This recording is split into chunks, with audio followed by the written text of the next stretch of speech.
Hi, I am Anna. I come from www.ntvforex.com.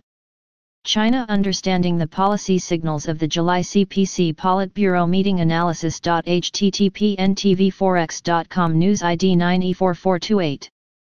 8/3/2021 17:34 p.m. Amid the global contagion of COVID-19, the ongoing V-shaped recovery of Chinese economy and the deteriorating Sino-US relation, the eye-catching Political Bureau of the Communist Party of China CPC meeting concluded on July 30 that will chart the development path of Chinese economy in 2H 2020 and ahead. The Politburo meeting focused on analyzing the current and medium to long-term economic situation and clarifying the economic policy stance in the 2H 2020. The main takeaways of important policy moves from the CPC Politburo meeting. The dual circulation growth model with a focus on internal circulation is the new strategy for Chinese authorities in coping with new global circumstances. The implications of this new strategy are multifaceted. First, the internal circulation has two important perspectives: consumption internal circulation and supply chain internal circulation. The former simply means domestic market comes first amid the global expansion of COVID-19 pandemic, indicating China needs to focus on stimulating domestic demand in the near term as the lockdown of other countries imposed. The latter suggests to strengthen China's grip on supply chain and reduce the reliance on foreign suppliers in key technology field amid the decoupling of China and the US. Second, dual circulation ideally means the two pillars of external demand and domestic demand to support growth. That means, the trade sector in the medium to long term, together with foreign investment and capital inflows etc. are still crucial in cushioning Chinese economy. Beyond that, dual circulation also indicates to continue to press ahead opening up measures and financial liberalization. The gradual stimulus policy normalization in 2H amid ongoing V-shaped recovery is expected. In the pandemic time, China has achieved the first in, first out strategy with the Q2 GDP growth realizing the V-shaped recovery. The better-than-expected recovery indicates the stimulus policy will gradually be normalized in 2H. Taking lessons of 2008-09 GFC RMB 4 trillion stimulus package which led to debt overhang and asset bubbles in the following 10 years, the authorities will not promulgate a new round of stimulus in 2H but continue the rollout of the previous announced measures, if the current economic situation maintains.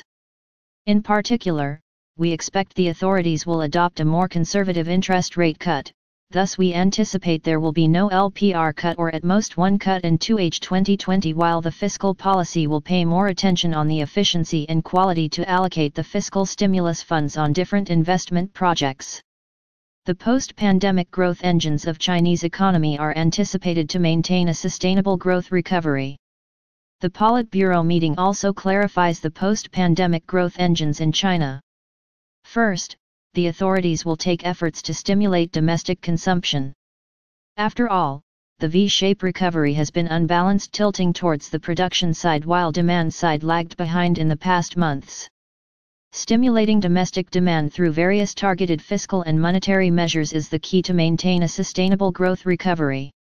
Second, the new infrastructure investment will be the main direction of the future investment, including artificial intelligence, blockchain, cloud computing, data centers and 5 Guaranis.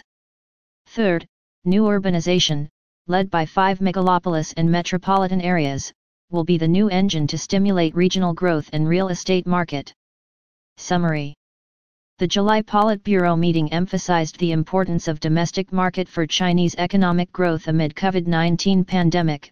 That means, the internal circulation will be the focus of dual circulation strategy.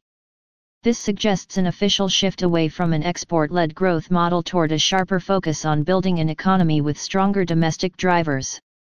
In addition, the meeting also confirmed that the stimulus policy will be gradually normalized with ongoing rollout of targeted fiscal stimulus and a more conservative monetary policy stance. Last but not least, the growth engines in post-pandemic time, which include domestic consumption, new infrastructure, and new urbanization, are expected to help maintain growth momentum in 2H 2020. Download the full China Economic Watch. Subscribe our channel to receive the news as soon as possible. Thank you for watching. If you want to read real-time news, text messages to MT5 Expert Advisors page at https://m.me/mt5.expert.advisors.